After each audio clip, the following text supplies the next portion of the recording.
बच्चे आवाज़ आ रही है और स्क्रीन शेयर हो रही है, सब बच्चों को टेक्स्ट करें।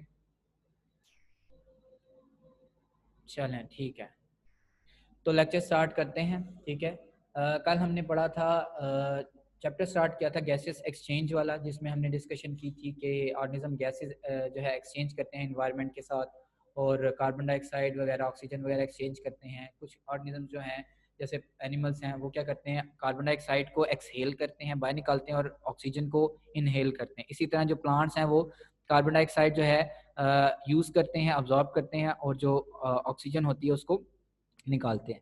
फिर हमने जो है एडवांटेजेस डिस्कस किए थे गैसेस एक्सचेंज के, और डिसएडवांटेजेस एक्सचेंज किए थे।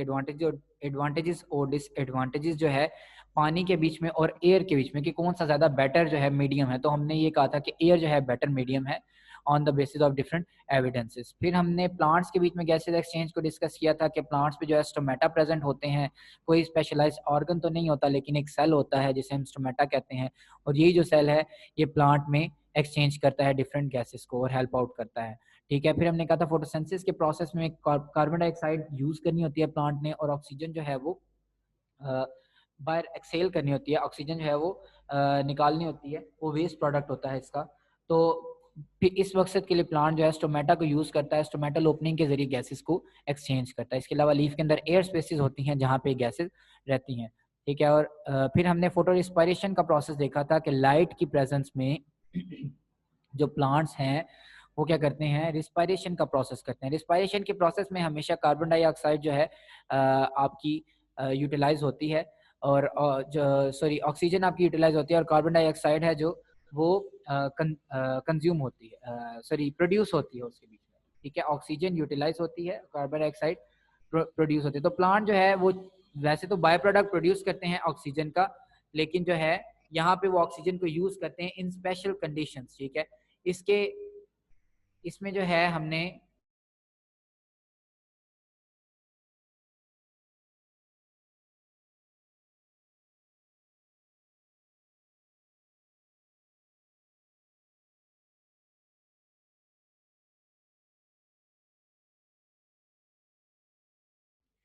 हाँ जी, इसमें जो है हमने पढ़ा था रुबिस्को के बारे में, रुबुलोस बिसफॉस्फेट कार्बोक्सिलेज या ऑक्सीजनेज। ठीक है, तो ये जो रुबुलोस बिसफॉस्फेट है, रुबिस्को के नाम से हम इसको जानते हैं, इस प्रोटीन को। ठीक है, इस कॉम्प्लेक्स को हम रुबिस्को के नाम से जानते हैं। तो हमने कहा है कि ये प्लांट के बीच में जो है सबसे ज़्यादा मौजूद जो है प्रोटीन है। ठीक है, सबसे ज़्यादा मिलने वाला कंपाउंड है ज़मीन के ऊपर। ठीक है, तो ये जो है क्या करता है, कार्बन डाइऑक्साइड को भी बाइंड कर सकता है और ऑक्सीजन को भी बाइंड कर सकता है।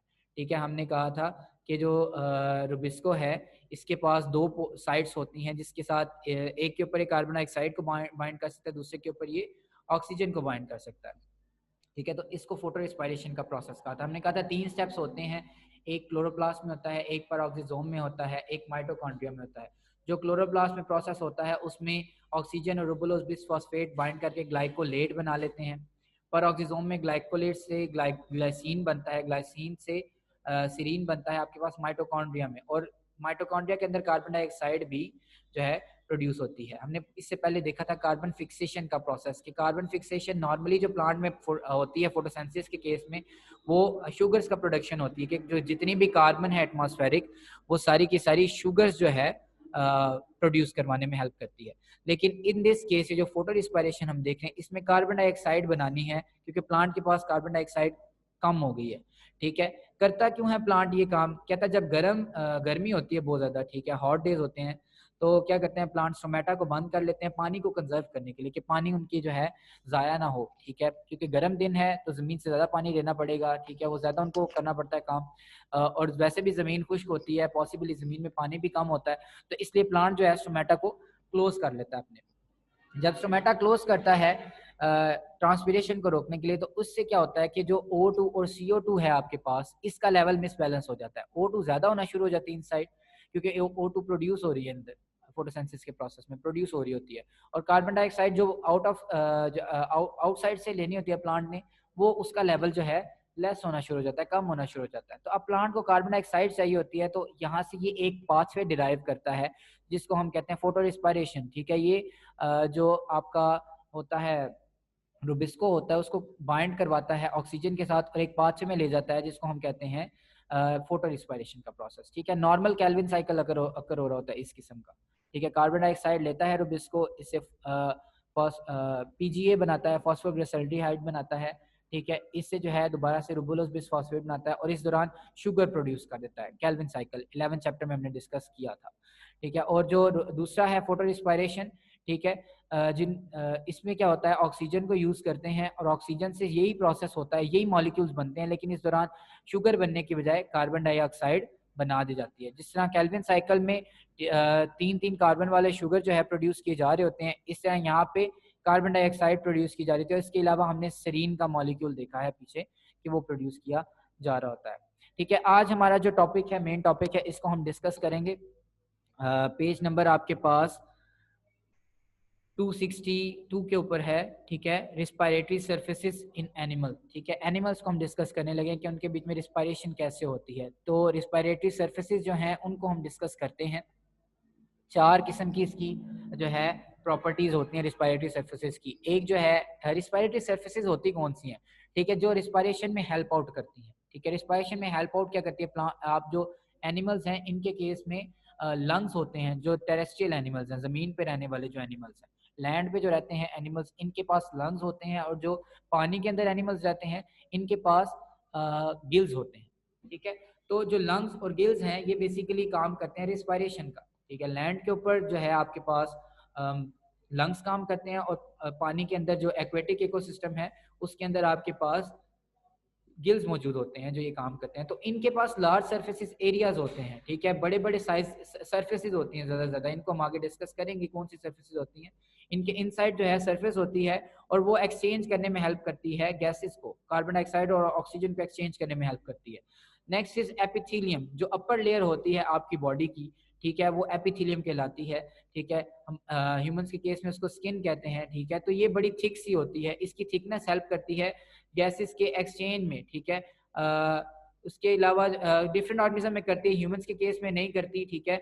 तो जो लंग्स होते हैं उनकी जो एपिथेलियम होती है वो काफ़ी, उसके बारे में डिस्कशन कर लेते हैं यहाँ पे, और जो जितने भी ऑर्गन्स हैं उनको डिस्कस कर लेते हैं। लंग्स और गिल्स की जो एपिथेलियम होती है वो बड़ी पतली सी होती है, जो गैसेस को एक्सचेंज करने में हेल्प आउट करती है। इसके बाद आपके पास है वेंटिलेशन का प्रोसेस है। जो वेंटिलेशन है इसके बीच में क्या होता है कि जैसे कल बताया था आपको, वेंटिलेटर्स मौजूद होते हैं। वेंटिलेटर्स आपके घरों में लगे होते हैं, ठीक है, जिनको रोशनदान का नाम दिया जाता है। तो वो गैसेस को जो है आपकी जो एयर है उसको वेंटिलेट करते रहते हैं रूम में से। इसी तरह वेंटिलेशन होता है कि आप सांस ले सकते हैं। तो एक ग्रेडियंट अकर होता है। ग्रेडियंट किसे कहते हैं, ग्रेडियंट कहते हैं मॉलिक्यूल्स की प्रेजेंस को, कि मॉलिक्यूल्स एक साइड पे ज्यादा प्रेजेंट हो, एक साइड पे कम प्रेजेंट हो, तो ये एक ग्रेडियंट कहलाता है, ठीक है। तो इसमें क्या होता है, ग्रेडियंट जब प्रेजेंट होता है तो ग्रेडियंट की वजह से इजीली मॉलिक्यूल एक जगह से दूसरी जगह ट्रांसफर कर सकते हैं। हमारी बॉडी के अंदर जो है कार्बन डाइऑक्साइड ज्यादा होती है, ठीक है, आउटसाइड की निस्बत, और जो आउटसाइड है उसमें ऑक्सीजन ज्यादा होती है हमारी बॉडी की निस्बत।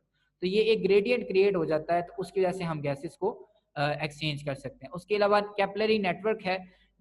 इन ये जितने भी ऑर्गन हम पढ़ेंगे, हम जो है ह्यूमंस को डिस्कस करेंगे बेसिकली। वैसे यहाँ पे हाइड्रा मौजूद है, अर्थवर्म मौजूद है, कॉकरोचेस हैं, फिशेस हैं, इन सब के अंदर फ्रॉग है, इन सब के अंदर जो है कैपिलरीज प्रेजेंट होती हैं। कैपिलरीज जो हैं वो लंग्स के अंदर या गिल्स के अंदर प्रेजेंट होती हैं, और वो एक्सचेंज करने में हेल्प आउट करती हैं। जितने भी न्यूट्रिएंट्स होते हैं उनको एक्सचेंज करने में हेल्प आउट करती हैं, ठीक है। इसके बाद हम रिस्पायरेशन डिस्कस करने लगे हैं मैन के अंदर, ठीक है। पेज नंबर आपके पास 267 के ऊपर मौजूद है ये टॉपिक, रिस्पायरेशन इन मैन। इसमें हम डिस्कस करेंगे कि रिस्पायरेशन कैसे होती है, ठीक है। सबसे पहले हम इसका जो बेसिक जो इंपॉर्टेंट स्ट्रक्चर है वो लंग है आपके पास, ठीक है। जो लंग्स डेवलप हुए हैं ह्यूमंस के बीच में ये बड़े इंपॉर्टेंट हैं, ठीक है। इनकी वजह से हम पॉसिबल है कि हम लैंड के ऊपर सांस ले सकते हैं, ठीक है। और जो गिल्स हैं वो डिफरेंट जो है ऑर्गेनिज्म जो एक्वेटिक इकोसिस्टम में रहते हैं उनके लिए इंपॉर्टेंट स्ट्रक्चर्स हैं, ठीक है। तो एयर पैसेज वे जो है हम पहले डिस्कस करेंगे कि कौन कौन सा जो है किस किस रास्ते से गुजर के तो एयर जो है आपके पास ट्रांसफर होती है। सबसे पहले आपके पास होती है नाजल कैविटी, ठीक है। नाजल कैविटी या ओरल कैविटी ये एयर को एक्सचेंज करने में हेल्प करती है। बेसिक जो नाजल कैविटी है इसका फंक्शन है सांस लेने का। ओरल कैविटी का फंक्शन फूड के इनगल्फमेंट में होता है, लेकिन ये भी सांस लेने के लिए यूज की जा सकती है। तो लेकिन जो स्पेशलाइज स्ट्रक्चर है हमारे पास बॉडी में सांस लेने के लिए वो नाजल कैविटी है, नोज है आपके पास, ठीक है। नोज जो है इसके पास आपके पास आउटसाइड पे नॉस्ट्रिल्स प्रेजेंट होते हैं, ठीक है।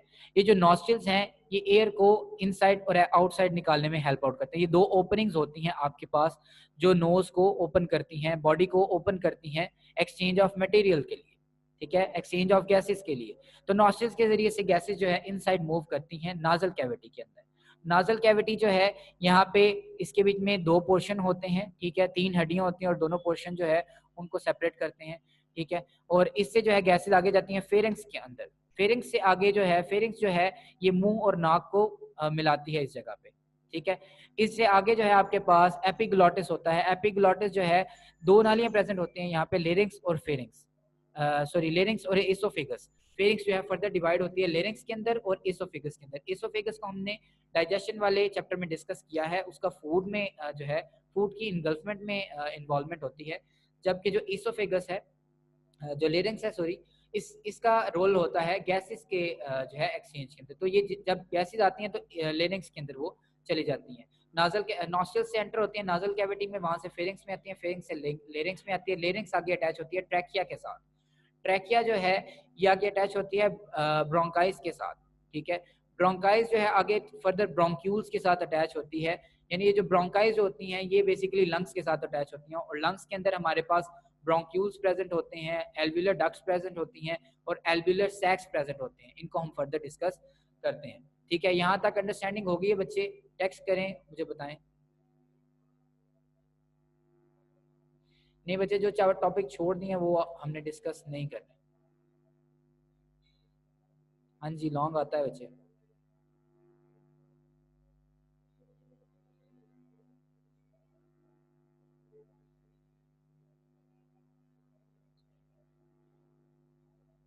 फेरिंग्स जो है आपके पास ये नाजल कैविटी से ओरिजिनेट होती है, उससे उससे जो है ये बनती जाती है और ये अटैच होती है ओरल कैविटी के साथ, ठीक है। तो फेरिंग्स का काम फूड की जो है इनगल्फमेंट में भी होता है, फूड को भी ये ट्रांसफर करता है और सांस को भी लेने में हेल्प आउट करता है। आगे जाके दो नालियों में डिवाइड हो जाता है, एक जो है लेरिंग्स होती है और एक आपके पास फेरिंग्स एसोफेगस होती है, ठीक है। एसोफेगस जो है ये फूड की नाली है, जो लेरिंग्स है आपके पास ये सांस लेने वाली नाली है,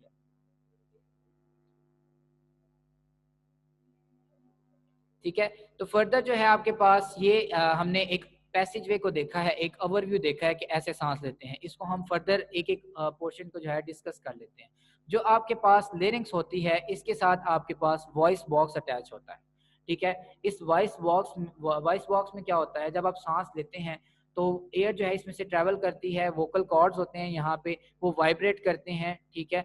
और यहाँ पे जो है वाइब्रेशन की वजह से आप आवाज प्रोड्यूस करते हैं, ठीक है। तो वॉइस बॉक्स का ये काम होता है। ये कार्टिलेजिनस स्ट्रक्चर होता है, कार्टिलेजिनस स्ट्रक्चर होता है और एपिग्लॉटिस के साथ प्रेजेंट होता है, ठीक है। एपिग्लॉटिस जो है हमने डाइजेशन के केस में जो है बात की थी उसमें कि जो एपिग्लॉटिस है वो मौजूद होता है इस पोर्शन में, ठीक है। ये लेरिंग्स को बंद करने का काम करता है, ठीक है। एपिग्लॉटिस होता है, ग्लॉटिस होता है, लेरिंग्स को बंद करने का काम करता है, ठीक है। और ताकि फूड उस साइड पे मूव ना करे, ठीक है, सेपरेट करता है लेरिंग्स को और एसोफेगस को, ठीक है। जब फूड आप खा रहे होते हैं, खाना खा रहे होते हैं, तो लेरिंग्स जो है ये बंद कर दी जाती है एपिग्लॉटिस और ग्लॉटिस की हेल्प से, ठीक है। और जितना भी फूड होता है वो एसोफेगस में चला जाता है और जब आप सांस ले रहे होते हैं तो जो लेरिंग्स होती है ये ओपन कर दी जाती है और सारे का सारा सांस जो है इसके अंदर आ सकता है, ठीक है। सारा का सारा सांस आपके लंग्स के अंदर चला जाता है।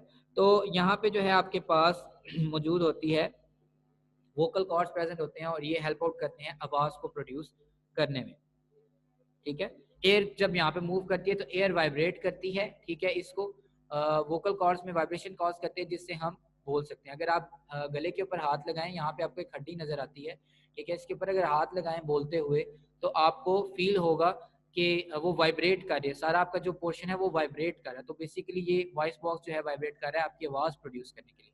जब आप नहीं बोल रहे होते तब वो वाइब्रेट नहीं करती, ठीक है। नेक्स्ट है आपके पास हम जो है नाजल कैविटी को देख लेते हैं कि नाजल कैविटी में जो है आपके पास क्या चीज़ होती है। ये तीन हड्डियां होती हैं, ये एक दो और तीन, ये जो है आपके पास जो तीन हड्डियां होती हैं सेपरेट करती हैं, दो पोर्शन बनाती हैं, ठीक है। राइट साइड और लेफ्ट साइड वाला पोर्शन बनाती हैं और यहाँ से एयर्स मूव करके जाके जो है नाजोफेरिंक्स में मिलती हैं। नाजोफेरिंक्स वो पोर्शन है जो फेरिंक्स और नाजल कैविटी को आपस में मिलाता है, इसको नाजोफेरिंक्स कहते हैं। ठीक है, तो कहता है यहाँ से आप जो है सांस जब लेते हैं तो इन दोनों नालियों से गुजरता हुआ आपके पास नाजोफेरिंक्स से होता हुआ फेरिंक्स के अंदर चला जाता है। ठीक है, ये आपके पास फेरिंक्स जो है आगे जाके ट्रैकिया में मिलती है। ठीक है, यहाँ पे ये फेरिंक्स है आपके पास। ठीक है, फेरिंक्स से ये ट्रैकिया है आपके पास। इस ट्रैकिया के अंदर, ट्रैकिया को हम डिस्कस कर लेते हैं, विंड पाइप का नाम भी दिया जाता है इसको। ठीक है, ये ट्यूब लाइक होती है। ठीक है, जो टोटल है ये ट्रैकिया है, ये आपके पास ट्रैकिया है, ट्यूब लाइक होती है और इसके बीच में जो है आपके पास C shaped cartilaginous rings present होती हैं इसके इर्द। ठीक है, ये जो आपको नजर आ रही हैं सारी की सारी, ठीक है, ये जो लाइंस नजर आ रही हैं ये सी शेप्ड इसकी कार्टिलेजिनस रिंग्स हैं और ये क्या करती हैं, ये इसके इर्द गिर्द प्रेजेंट होती हैं कि जब सांस बाहर निकाला जाए तो ये बंद ना हो जाए। ठीक है, ये कोलैप्स ना हो जाए। कोलैप्स का मतलब होता है जकड़ने ना जाए। ठीक है, इतना प्रेशर होता है कि जब सारी की सारी सांस बाहर निकालेंगे तो ये बंद हो जाएगा। तो इस वजह से सी शेप जो है रिंग्स प्रेजेंट है, कुदरत ने यहाँ पे सी शेप रिंग्स को रखा है कि इसके जरिए जो है ये कोलैप्स नहीं होती, सिर्फ जकड़ने होती हैं, कुछ हद तक जो है अपने आप को कॉन्ट्रैक्ट जरूर करती हैं लेकिन बिल्कुल बंद जो है नहीं होती। ठीक है, तो ये आपके पास ट्रैकिया है। ठीक है, ये मेन जो है फेरिंग्स से जो है लेरिंग्स को आपकी ब्रोंकाइस के साथ मिलाने का काम करती है। ठीक है, ये आपके पास फर्दर जो है ट्रैकिया डिवाइड होती है डिफरेंट किस्म की ब्रोंकाइस के अंदर और ब्रोंकाइस जो है आपके पास डिफरेंट किस्म की ब्रोंक्यूल्स के अंदर डिवाइड होते हैं। ये ब्रोंक्यूल्स हैं, छोटे छोटे पोर्शंस हैं। ठीक है, ब्रोंक्यूल्स के। ठीक है, ये यानी कि ये जो नालियां हैं ये फर्दर डिवाइड होती जा रही हैं। सबसे पहले हमारे पास नाजल कैविटी थी। ठीक है, इससे फेरिंक्स बनी, फेरिंक्स से आगे लेरिंक्स बनी, लेरिंक्स से आगे ट्रैकिया बनी है, ट्रैकिया से आगे ब्रोंकाइस हैं, ब्रोंकाइस से आगे जो है आपके पास ब्रोंक्यूल्स हैं। ठीक है, अब इन ब्रोंक्यूल्स के साथ जो है आपके पास फर्दर जो है इसकी जो डेवलपमेंट, जो ब्रोंक्यूल्स हैं ये अटैच हो जाती हैं आपके साथ एल्वियोलर डक्ट्स के साथ। ठीक है, एल्वियोलर डक्ट्स जो हैं ये आगे यूज होती हैं।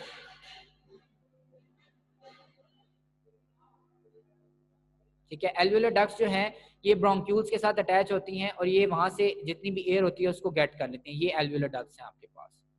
ठीक है, ये जो आपके पास नजर आ रही हैं, ठीक है, ये आपके पास पीछे से मेन जो है आपके पास ट्रैकिया आ रही है। ठीक है, और इसके साथ ही आपके पास ब्रोंक्यूल्स हैं, ब्रोंक्यूल्स हैं और ब्रोंक्यूल्स के साथ इधर एल्वियोलर डक्ट्स होती हैं आपके पास। एल्वियोलर डक्ट्स जो होती हैं ये मिलाने का काम करती हैं ब्रोंक्यूल्स को और एल्वियोलाइज को। एल्वियोलाइज ये जो है गुच्छों की सूरत में प्रेजेंट होते हैं। ठीक है, ये जो आपको गुच्छे नजर आ रहे हैं अंगूर नुमा, ठीक है, जिस तरह अंगूर के गुच्छे होते हैं उस तरह एल्वियोलाइज होती हैं, तो ये अटैच होती हैं ब्रोंक्यूल्स के साथ एल्वियोलर डक्ट्स के साथ। ठीक है, एल्वियोलर डक्ट्स जो होती हैं इनको अटैच करती हैं।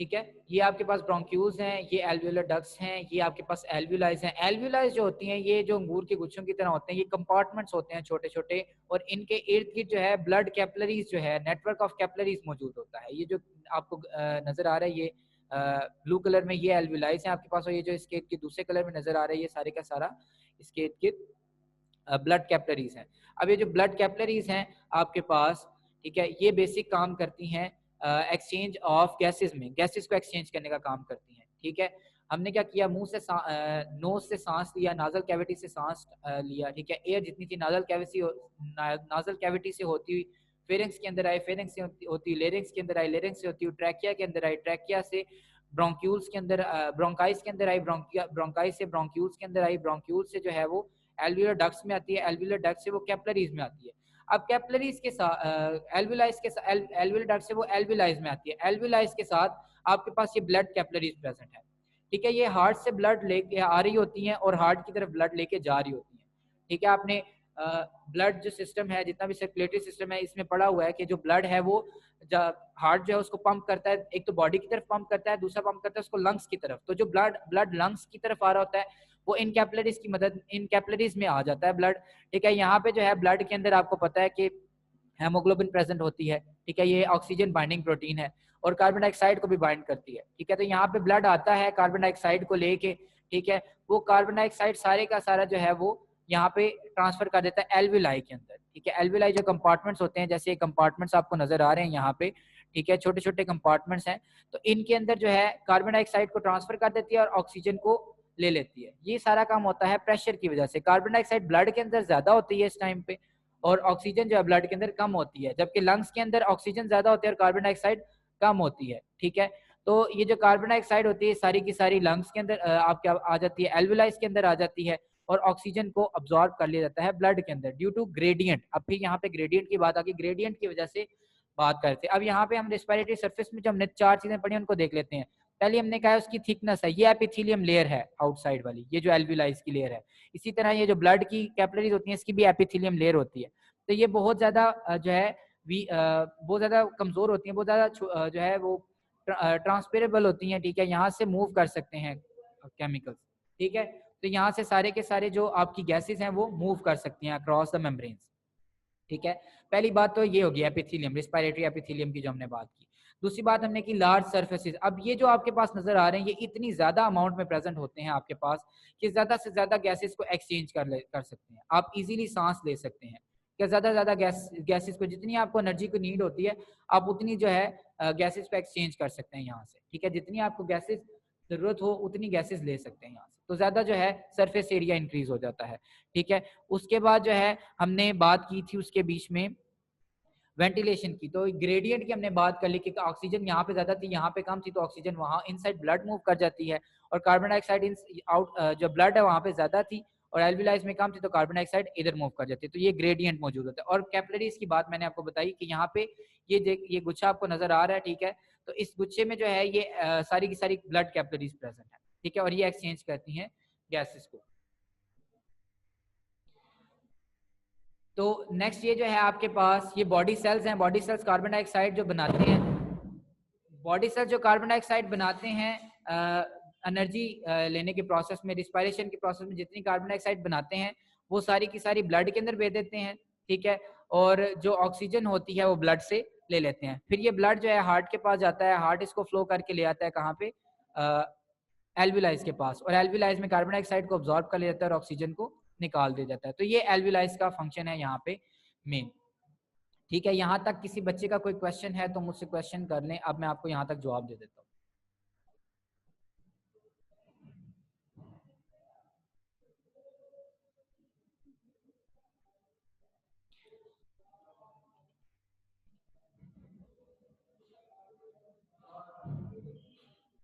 बच्चे यहाँ पे ये जो पोर्शन है ये एपिग्लॉटिस होता है और ये लेरिंग्स की जो ये वाली स्टार्टिंग पॉइंट होता है इसके साथ ग्लॉटिस अटैच होता है, ग्लॉटिस पहले बंद होता है उसके ऊपर एपिग्लॉटिस बंद होता है, ठीक है। तो ये आपके पास ग्लॉटिस और एपिग्लॉटिस है। नर्स में जो नोज में जो हेयर्स होते हैं बच्चे वो बेसिकली फिल्ट्रेशन का काम करते हैं, ठीक है। म्यूकस भी होती है और एयर भी जो हेयर्स होते हैं ये भी होते हैं। तो म्यूकस जो है ये डिफरेंट पार्टिकल्स को ट्रैप करती है, ठीक है, डिफरेंट ऑर्गेनिजम्स को, माइक्रो ऑर्गेनिजम्स को, जो आप सांस लेने के दौरान एनवायरनमेंट में इतने ज्यादा माइक्रो ऑर्गेनिज्म प्रेजेंट है जो सांस लेने के दौरान आप उनको इनहेल कर रहे होते हैं, तो उनको जो है वो स्टक कर लेती है म्यूकस जो प्रेजेंट होती है, ठीक है। और जो हेयर्स होते हैं इनका काम होता है कि ये पार्टिकल्स को ट्रैप कर लेते हैं, जितने भी आपके पास सॉलिड पार्टिकल्स होते हैं उनको ट्रैप कर लेते हैं, ठीक है।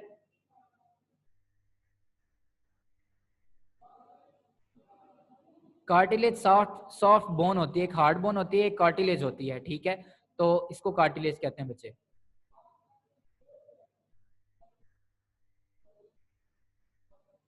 ग्रेडियंट कहते हैं बच्चे एक साइड पे ज्यादा मॉलिक्यूल्स का होना, एक साइड पे कम मॉलिक्यूल्स का होना, ठीक है। एक ही पार्टिकल की बात करें, यानी ऑक्सीजन एक साइड पे ज्यादा है एक साइड पे कम है, ठीक है। तो ये एक ग्रेडियंट क्रिएट हो जाता है, ठीक है। यहाँ से जिस साइड पे ज्यादा पार्टिकल्स हैं वो मूव करना शुरू करते हैं कम, जहाँ पे कम पार्टिकल्स हैं उस साइड पे, ठीक है। तो ये ग्रेडियंट होता है।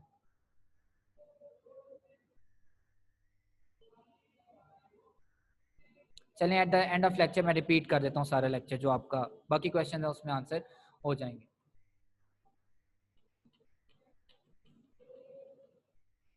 ठीक है, एल्विलाइज तक हमने डिस्कस कर लिया। नेक्स्ट हमारे पास ब्रीदिंग मैकेनिज्म है, ठीक है। ये पेज नंबर आपके पास 269 के ऊपर प्रेजेंट है, ब्रीदिंग मैकेनिज्म, ठीक है। Voluntary and involuntary regulation of breathing of man, ठीक है। आपका जितना भी ब्रीदिंग आप लेते हैं, सांस जितनी भी लेते हैं, ठीक है, ये अपनी मर्जी से भी लेते हैं और आप नहीं भी सोच रहे होते तब भी आप सांस ले रहे होते हैं, ठीक है। तो ये वॉलेंट्री भी होता है और इनवॉलेंट्री भी होता है, आप अपनी मर्जी से ज्यादा सांस भी ले सकते हैं, कम सांस भी ले सकते हैं। और आप सम टाइम आप बैठे हुए हैं, आप सोच तो नहीं रहे सांस लेने के बारे में, लेकिन ऑटोमेटिकली आप सांस ले रहे हैं, तो वो जो है आपका इनवॉलेंट्री रिस्पॉन्स है। इनवॉलेंट्री वो वाला रिस्पॉन्स होता है जिसको हम खुद कंट्रोल नहीं करते, और वॉलेंट्री वो वाला रिस्पॉन्स होता है जिसको हम खुद कंट्रोल करते हैं, अपनी मर्जी से कंट्रोल करते हैं, ठीक है।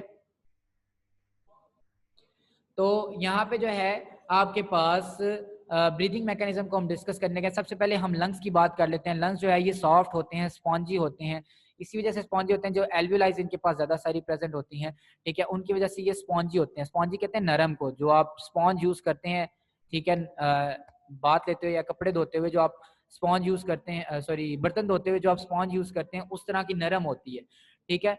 और इसके अलावा जो है लंग्स जो है आपके पास चेस्ट कैविटी में जो है प्रेजेंट होते हैं, और इनको प्रोटेक्ट करता है आपके पास प्लूरल मेम्ब्रेन होती है इनके पास, जो इसको प्रोटेक्ट कर रही होती है। इसके अलावा रिब्स होती हैं आपकी चेस्ट में, पसलियां जिसको कहते हैं, ये भी जो है प्रोटेक्ट करती हैं आपके लंग्स को, डैमेज नहीं होने देती। और जो नॉर्मल पर्सन है वो 15 to 20 टाइम्स जो है पर मिनट सांस लेता है। नॉर्मल पर्सन 15 to 20 टाइम्स सांस लेता है, ठीक है। और अगर कोई किसी को कोई प्रॉब्लम है तो वो ज्यादा सांस लेता है, ठीक है, वो इससे ज्यादा ब्रीदिंग टाइम हो सकता है उसका। और इसके अलावा जो डायाफ्राम होता है उसको हम डिस्कस कर लेंगे, ठीक है। इसी जो आगे डायग्राम दिखाता हूँ उसके बीच में हम डायाफ्राम को भी डिस्कस कर लेते हैं। और इसके अलावा ब्रीदिंग जो है आपके पास, इसमें दो किस्म के जो है प्रोसेसेस इन्वॉल्व हैं, ठीक है। एक को हम कहते हैं इंस्पिरेशन, दूसरे को कहते हैं एक्सपीरेशन, ठीक है। इंस्पिरेशन और एक्सपीरेशन या इनहेलेशन और एक्सहेलेशन, ठीक है, ये एक ही बात है। इंस्पिरेशन या इनहेलेशन, एक्सपीरेशन या एक्सहेलेशन, ठीक है। तो ये एक ही जो है दोनों दो चीजें हैं और इनके ये नेम्स हैं, ठीक है। यहाँ पे आपको डायग्राम में इनहेलेशन का नजर आ रहा है, ठीक है। जब आपने इनहेल करना है बॉडी को, ठीक है, ये वाला इनहेलेशन हो रही है और ये एक्सहेलेशन हो रही है, ठीक है। ये जो आपकी रिब्स हैं इसके साथ ये डायाफ्राम प्रेजेंट है, ठीक है। ये लेयर होती है जो कनेक्ट करती है, ठीक है, आपको यहाँ पे कनेक्शन कॉज करती है। आपके पास बुक के अंदर भी पेज 269 के ऊपर डायग्राम बनी हुई है, ठीक है, इनहेलेशन और एक्सहेलेशन की। उसके बीच में आपको प्लूरल मेम्ब्रेन नजर आ रही है सारी की सारी, जिसने कवर किया हुआ है पूरे के पूरे लंग्स को। और जो डायाफ्राम है उसका डाउन वाला पोर्शन डायाफ्राम कहलाता है, ठीक है। तो कहता है जब आप सांस लेते हैं, जब आप सांस को इनहेल करते हैं, बॉडी के अंदर लेके जाते हैं, तो जो आपकी रिब्स होती हैं वो अपना वो मूव करती हैं, ठीक है। लंग्स इन्फ्लेट कर जाते हैं, साइज गेन कर लेते हैं, ठीक है। रिब्स रिब्स बाहर वाली साइड पे मूव कर देती हैं, और जो डायफ्राम होता है वो डोम लाइक हो जाता है, ठीक है। ये डोम लाइक हो जाता है, ये आपको डोम नजर है, डोम कहते हैं गुम्बद को, ठीक है। तो ये जो है आपको इस तरह सर्कुलर नजर आता है, तो ये एक डोम लाइक आपको डायफ्राम नजर आ रहा है, ठीक है। तो आपका जो सांस लेने का, जब जितने लंग्स के अंदर सांस जाएगी, एयर जितनी भी लंग्स के अंदर जाएगी, ठीक है, तो लंग्स इन्फ्लेट कर जाएंगे, फूल जाएंगे। इन्फ्लेट का मतलब होता है फूलना, ठीक है। तो इसको कहते हैं इनहेलेशन, ठीक है। इंस्पिरेशन या इनहेलेशन का प्रोसेस कहते हैं। अब यहाँ पे क्या होता है, सारी की सारी आप एयर को लेके गए हैं लंग्स के अंदर, लंग्स के अंदर लेके आने के बाद ये सारे का सारा जो है जितना भी पोर्शन है ये क्या हुआ, इन्फ्लेट हो गया, ठीक है। अब यहाँ से गैसेस एक्सचेंज होगी, कार्बन डाइऑक्साइड जो है लंग्स के अंदर आ गई, ऑक्सीजन जो है वो सारी की सारी ब्लड के अंदर चलेगी। अब इसको जब बाहर निकालेंगे तो ये जो आपके पास डायाफ्राम है ये प्रेस करता है, सारी की सारी जो है प्रेशर पुट करता है, और ये जितने भी लंग्स होते हैं ये डीफ्लेट हो जाते हैं, ठीक है। इसके जरिए से गैस बाहर चल जाती है। आपका जो लंग्स हैं इनके पास खुद इतनी ताकत नहीं होती कि ये जो है एयर को बाहर निकाल सकें, तो डायाफ्राम जो है ये हेल्प आउट करता है इनको एयर को बाहर निकालने में या इनसाइड द लंग्स लेके जाने में, ठीक है। तो ये जो है इनका सारे का सारा कंट्रोल करता है प्रोसेस। अगर डायाफ्राम डैमेज हो जाए तो आपकी एट द एंड डेथ भी हो सकती है, सांस अगर नहीं आएगा तो आपकी जो है डेथ भी हो सकती है डायफ्राम के डैमेज से, ठीक है। तो ये था आपका प्रोसेस इंस्पिरेशन का और एक्सहेलेशन का, ठीक है। उसके बाद जो है आपके पास, इसको मैं एक दफा रिपीट कर देता हूँ पूरे के पूरे टॉपिक को, इसको हम डिस्कस कर लेते हैं।